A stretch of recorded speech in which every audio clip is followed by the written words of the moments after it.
한 번 더 인사했으면 좋겠습니다. 여러분, 하나님의 은혜가 여러분의 삶 가운데 함께 하시길 바랍니다. 옆 사람하고 같이 인사할까요? 하나님의 은혜가 여러분의 삶 가운데 함께 하시길 바랍니다. 네. 오늘 말씀은 무화과의 때가 아님이라 라는 제목을 가지고 마가복음 38번째 시간 저희 함께 말씀 나누기를 바랍니다.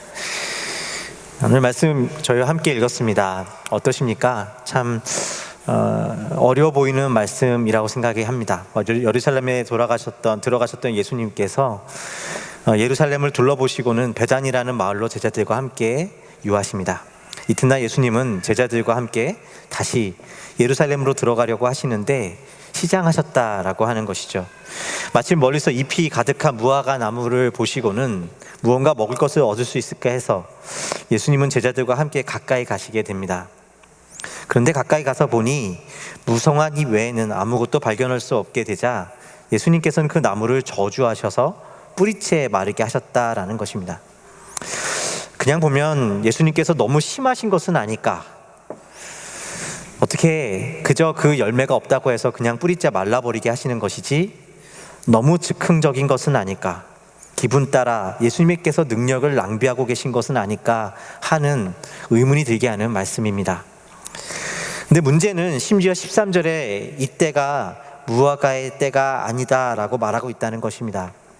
다시 말해서 무화과 나무에 열매가 없었던 것은 무화과 나무 탓이 아니라 무화과의 철이 아니기 때문이었다라는 것이죠. 그렇다면 무화과 나무의 철이 아닌 때에 무화과 나무에서 열매를 찾으시고 그것을 찾을 수 없게 되시자 그 나무를 저주하셨으며 마르게 하신 예수님의 행동은 정말 이해될 만하고 정당한 것이라고 할 수 있는 것일까요? 만일 정당한 것이 아니라면 어째서 예수님께서는 이 일을 하고 계신가 하는 것입니다. 우리가 한 가지 살펴볼 것은 14절 말씀에 예수님께서 무화과 나무를 향하여 하시는 이 말씀들에 대해서 제자들이 들었다라고 말씀하고 계시다는 것입니다. 다시 말해서 무화과 나무를 마르게 하신 이 일이 즉흥적인 것이 아니라 제자들을 가르치시기 위함이었다라는 사실을 알 수가 있는 것이죠. 무엇을 가르치심이었을까요? 이 말씀을 가만히 보면 이 소위 샌드위치 양식이라고 해서 예수님께서 성전에 들어가셔서 성전에서 돈을 바꾸고 물건을 파는 사람들을 뒤엎으시는 장면을 중간에 놓고 무화과 나무의 얘기를 앞과 뒤에 반복해서 이야기하고 있는 것처럼 보입니다. 몇 번 말씀을 드린 적이 있지만 성경에서 이러한 양식으로 쓰여진 구절에서는 강조되는 부분이 중간에 위치한 내용이라고 할 수 있을 것입니다. 다시 말해 이 무화과 나무의 이야기는 성전을 깨끗하게 하시는 주님의 모습과 연결되어져서 이야기되어야 한다는 것입니다. 겉보기에 무성한 잎은 있지만 열매를 가지지 못한 무화과 나무를 들어 화려한 성전을 가지고 있지만 정작 열매를 맺지 못하는 이스라엘의 성전과 신앙을 꾸짖고 계시다는 것이죠. 예수님은 제자들에게 열매 없는 무화과 나무를 저주하시는 것을 통해 성전을 중심으로 하는 신앙의 무능함을 제자들에게 가르치시고자 하셨던 것입니다. 그런데 그럼에도 불구하고 우리가 이 말씀에서 가지는 모든 의문점이 해결되어지는 것 같지는 않습니다. 주님이 성전에 열매지 못하는 모습을 꾸짖으시기 위함이었다 하더라도 왜 말씀이 그때가 무화과 나무에서 열매를 맺을 수 없었던 이유에 대해서 그 때가 아니기 때문이라고 강조하고 있느냐 하는 것입니다.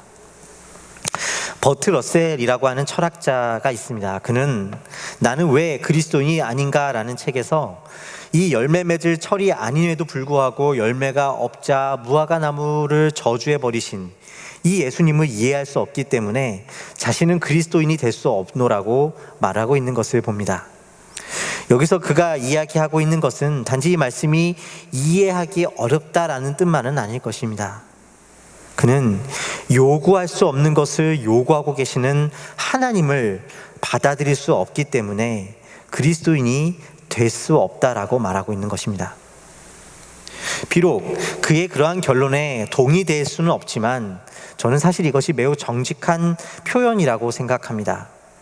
때로 우리에게도 하나님은 정말로 우리 삶에서 그와 같이 이룰 수 없는 것들을 요구하시는 분인 것처럼 보이기 때문입니다. 갈라디아서 5장의 말씀을 보면 우리가 잘 아는 성령의 여러 가지 열매에 대한 이야기가 나오고 있죠.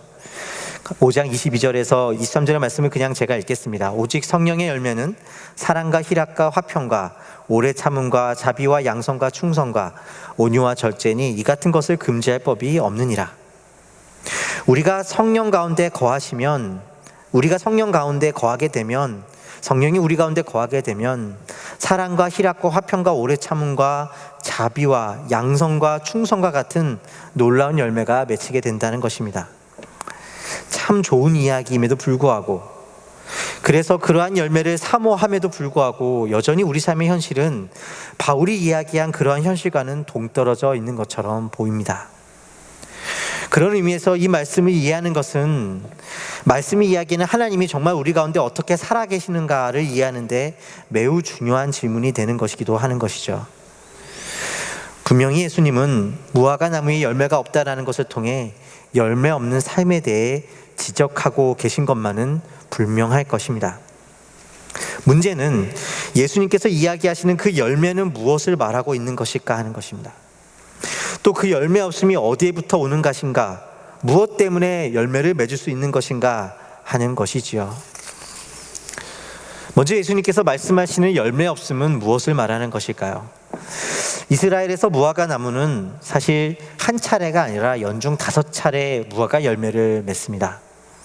겨울인 우기를 지나서 오늘 말씀에서 예수님께서 예루살렘에 계셨던 4월 정도의 유월절 시기가 다가오면 첫 무화과 열매를 맺고 10월에까지 5번의 열매를 맺히게 된다는 것이죠. 특별히 이른 봄에 맺히는 무화과 열매를 가리켜 파게라는 말로 불렀고, 이후에 맺히는 열매를 가리켜 테나라는 말로 불렀습니다. 근데 중요한 사실은 이 이른 봄에 열리는 첫 무화과 열매인 파게는 가을에 열리는 테헤나에 비해서 맛과 상품성이 현저히 떨어지는 열매였다라는 것입니다. 그래서 무화과 나무의 주인들은 맛과 상품성이 떨어지는 이 파게를 잘 거두지 않았습니다.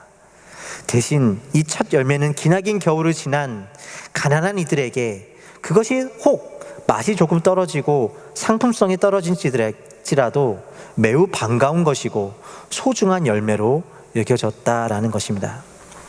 그래서 호세아서 9장 10절의 말씀에 보면 하나님께서 하나님의 백성들인 이스라엘을 만나기를 얼마나 기뻐하셨는지를 표현할 때 무화과 나무의 첫 열매를 봄과 같았다라는 말씀으로 표현하고 있는 것을 알 수가 있는 것이죠. 그렇다면 오늘 말씀에서 예수님께서 무화과의 때가 아니므로 열매를 찾을 수 없었다라고 하는 말씀에서 그 때란 이른 무화과 파게가 때가 아닌 늦은 무화과 테나의 때를 가리켜 이르는 것일 것입니다. 다시 말해 예수님께서 찾으신 무화과 또한 그 상품성 좋은 테나가 아니라 굶주린 사람들에게 중요했던, 그들이 기다렸던 이른 무화과 파게였다는 사실을 알 수가 있는 것이죠. 그러나 예수님은 이 테나가 아니라 파게를 얻지 못하셨기 때문에 결국 그 무화과는 뿌리째 마른 무화과의 모습으로 드러나 버리고 말았다라는 것을 오늘 말씀은 보여주고 있는 것입니다. 그렇다면 여기서 우리는 예수님께서 제자들에게 이 무화과를 통해 가르치신 목적이, 그 의미가 무엇인지를 알 수가 있습니다. 그것은 예수님의 요구는 좋은 열매를 맺지 못하는 것에 문제가 있는 것이 아니라 때에 따른 열매를 내지 못하고 있다라는 것입니다. 때에 따라 열매를 맺는 나무의 위치를 망각하고 도리어 스스로 자신의 때를 정하고 좋은 열매만을 내려고 하는 삶. 그래서 때로 우리의 삶 속에서 성품적으로나 관계적으로나 혹은 어떤 성취로나 그러한 원하는 열매가 나타나 보이지 않는 시절을 지날 때 심하게 낙심하거나 혹은 위선을 하려는 모습으로 나타나는 삶의 모습입니다.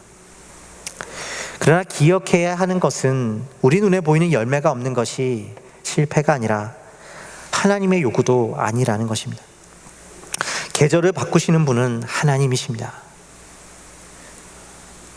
우리는 그저 그 계절에 맞추는 열매를 내는 나무의 삶을 살아가는 것입니다. 하나님이 주인이시기 때문입니다.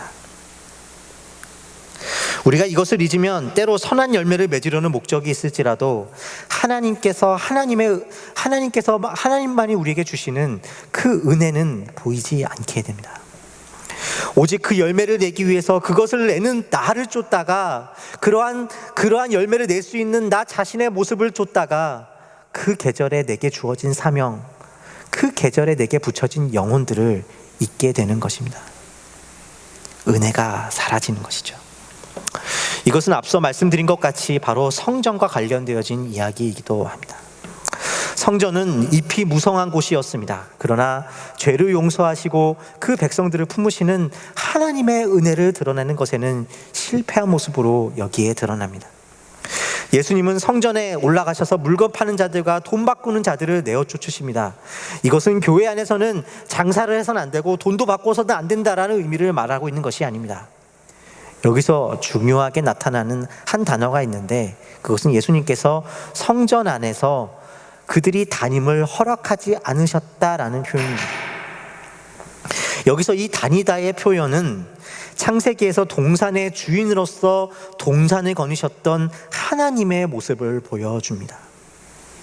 마가복음 11장에서 예수님은 성전을 계속해서 거니시는 분으로 표현되고 있는 것이죠. 결국 예수님께서 그 모든 것을 뒤엎으시는 행위는 장사를 못하게 하시는 것이 아니라 누가 성전의 주인인가를 드러내시는 것입니다. 그래서 주님이 주인이시기 때문에 만민이 기도하는 집이라는 말씀을 하고 계십니다. 이 말씀에서 강조하고 있는 것은 기도가 아니라 사실 만민이라고 하는 단어입니다. 이 말씀은 이사야서 56장에 나오는 말씀을 인용하고 있는 것인데 그것은 하나님께서 세우실 성전의 모습이 그 이전에 하나님의 전에 들어올 수 없었던 이방인들과 심지어 고자들까지도 은혜를 입어서 이곳에서 기도를 하며 하나님을 만나게 될 것이라는 이야기입니다. 그러나 지금 그 성전은 기도가 있었고 제사도 있었을지 모르지만 그 하나님의 은혜가 머물지 못했습니다. 그것은 하나님이 주인이시지 않았기 때문입니다. 하나님을 만나는 곳에 하나님이 아니라 사람이 주인이었기 때문에 만민이 기도하는 집이 되는 은혜의 집이 되지 못했던 것입니다. 오늘 우리가 읽지는 않았지만 이 말씀에 바로 이어지는 말씀이 27절 이후에 이어지는 말씀이 나옵니다. 27절부터 32절의 말씀을 제가 읽겠습니다. 그들이 다시 예루살렘에 들어가니라. 예수께서 성전에 거니실 때에 대제사장들과 서기관들과 장로들이 나와 이르되 무슨 권위로 이런 일을 하느냐? 누가 이런 일할 권위를 주었느냐? 예수께서 이르시되 나도 한 말을 너에게 물으리니 대답하라. 그리하면 나도 무슨 권위로 이런 일을 하는지 이르리라. 요한의 세례가 하늘로부터냐 사람으로부터냐? 내게 대답하라. 그들이 서로 의논하여 이르되 만일 하늘로부터라 하면 어찌하여 그를 믿지 아니하였느냐 할 것이니 그러면 사람으로부터라 할까 하였으나 모든 사람이 요한을 참 선지자로 여김으로 그들이 백성을 두려워하는지라. 예수님께서 예루살렘에 들어가 성전을 거니십니다. 그때 대제사장들과 서기관들과 장로들이 나와서 그 예수님을 막고 무슨 권위로 이런 일을 하느냐고 묻습니다. 그러나 사실 이 말씀의 초점은 예수님의 권위가 어디에 있느냐가 아닙니다. 성전과 하나님을 섬기는 제사장들과 서기관들과 장로들이 사실은 누구를 두려워하고 있는지를 보여주고 있는 것이죠. 예수님께서 그들에게 요한의 권위를 너희는 어디로부터 온 것이냐 생각하느냐 묻자 그들은 말을 못합니다. 어째서입니까? 한마디로 사람들이 두려웠기 때문입니다. 사람들이 자신을 어떻게 생각할지 그것이 두려웠던 것이죠. 종교적인 열심은 가득했을지 모르지만 사실 하나님이 아니라 사람을 두려워하고 있었다는 사실을 드러내주고 있는 것입니다. 그래서 그들의 삶에는 열매가 없었습니다. 예수님은 오늘 그들과 오늘 우리에게 말씀하십니다. 세상을 두려워하지 마라. 너희 눈에 아무 열매가 없어 보여도 두려워하지 마라. 때로 너희 삶이 멈춰져 있는 것처럼 보여도 두려워하지 말아라. 때에 따른 열매가 내가 이 태해나의 열매가 없어 보여도 두려워하지 말아라. 때로 너희 삶에 큰 열매를 태해나의 열매를 맺겠지만 그것도 내가 잘나서 그런 것이 아닌 것과 같이 너희 눈에 너희가 보고자 하는 열매가 없어 보이고 오직 그 돌무화과와 같은 파괴의 열매가 맺혀질지라도 그것은 하나님이 우리 가운데 맺혀주시는 은혜의 열매라는 사실입니다. 나무의 문제가 아니라 오직 계절을 바꾸신 분이 하나님이시라는 사실을 알고 그 하나님을 경외하는 삶 속에서 맺혀지는 열매, 그것이 오늘 주님께서 말씀하시는 파괴의 열매인 것입니다. 그래서 예수님은 풀잇째 말라버린 무화과 나무를 보고 신기해하는 제자들에게 그 가르침의 결론을 하나님을 믿으라라는 말씀으로 맺고 계신 것입니다. 11장 22절에서 25절의 말씀을 다시 보겠습니다. 예수께서 그들에게 대답하여 이르시되 하나님을 믿으라.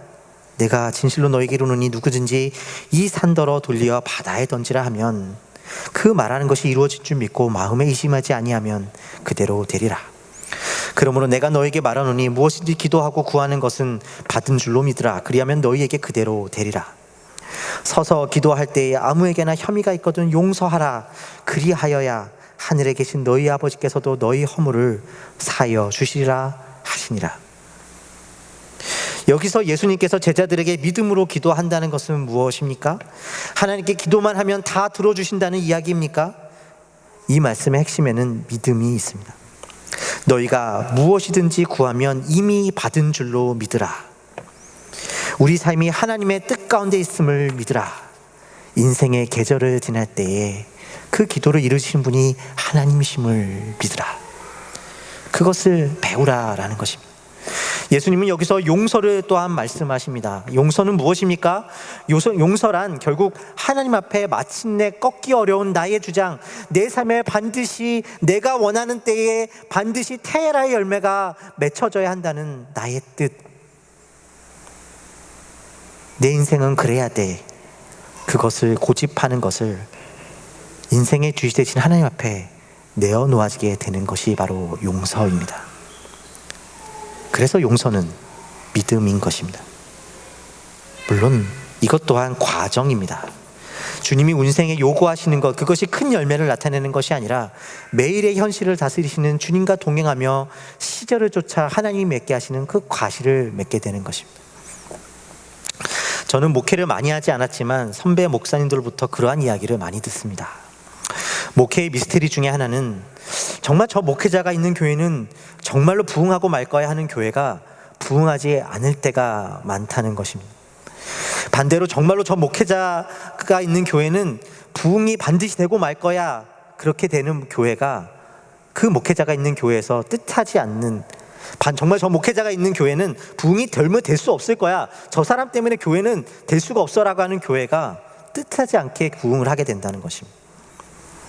단지 부흥은 하나님이 하시는 일이니 그냥 맡겨야 한다는 뜻이 아니라 하나님의 주권과 하나님의 은혜 가운데 그 하나님의 경외함으로 이루어진다는 사실입니다.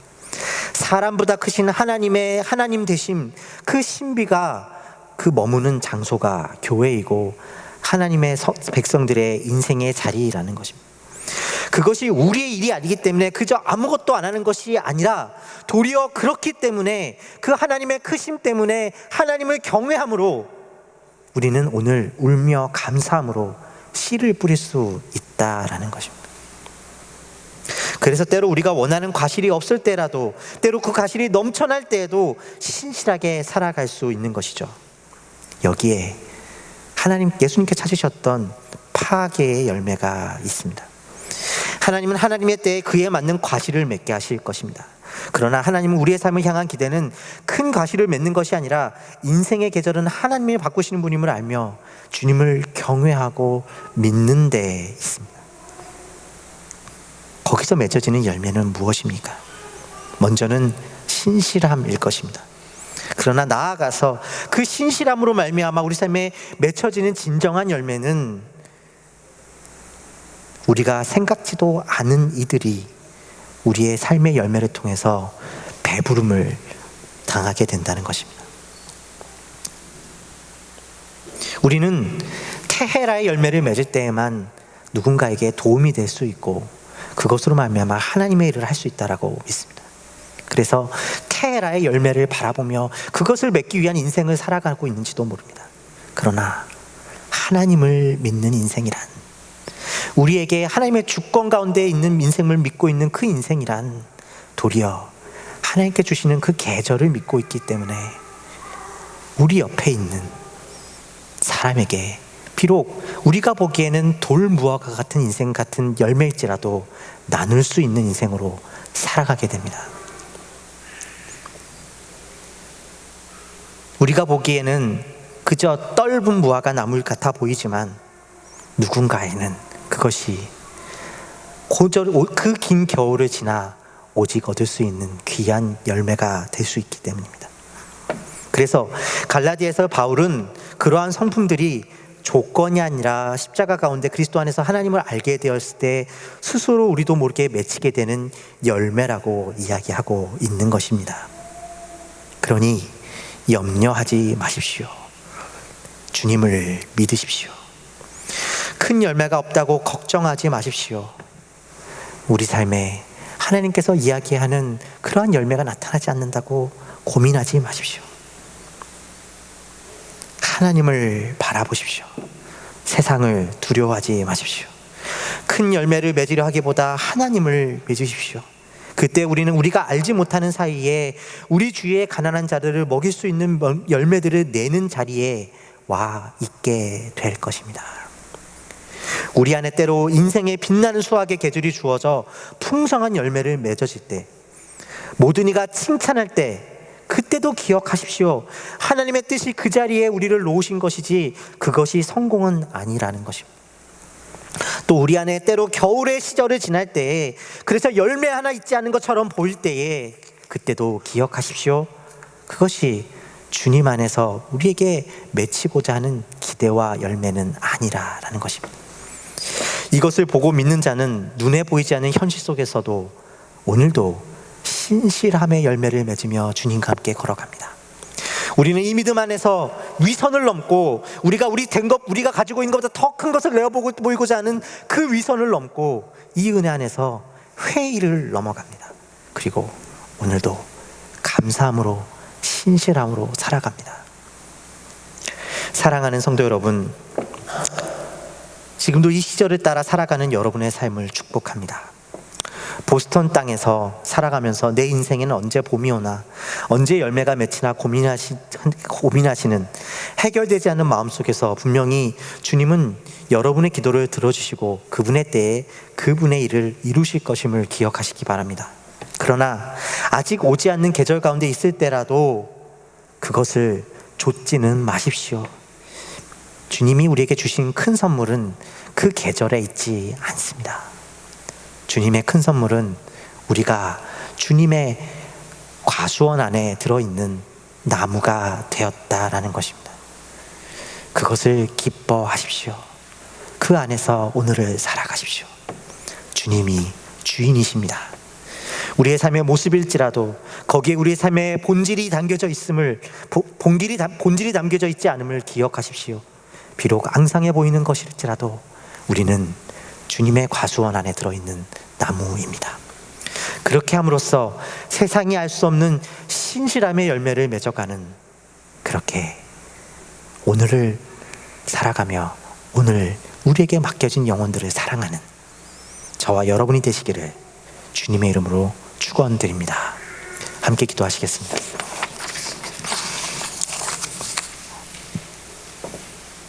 주님, 때로 우리는 나무라는 사실을 망각하며 살아갑니다. 우리가 스스로 계절을 창조하고자 합니다. 그러나 주님께서 우리에게 요구하시는 그것, 주님께서 우리에게 주시는 그 은혜는 우리가 또한 나무라는 사실에 있음을, 피조물이라는 사실에 있음을 기억하게 하여 주시고, 또한 그렇게 함으로써 예수 안에 있는 그 주인 되심의 은혜를 우리가 맛볼 수 있게 하여 주시옵소서. 날마다 이 은혜를 살아가는 하나님의 거룩한 백성들이 되기를 소원합니다. 비록 우리 삶에 열매가 없어 보이는 것일지라도, 우리 삶에 어떠한 아무런 열매가 없어 보이는 것일지라도, 주님, 그것이 조건이 아니라 주님을 믿음 가운데 맺어지는 열매임을 기억하며 오늘을 살게 하여 주시옵소서. 감사 찬양을 드렸고 예수 그리스도의 이름으로 기도하였습니다.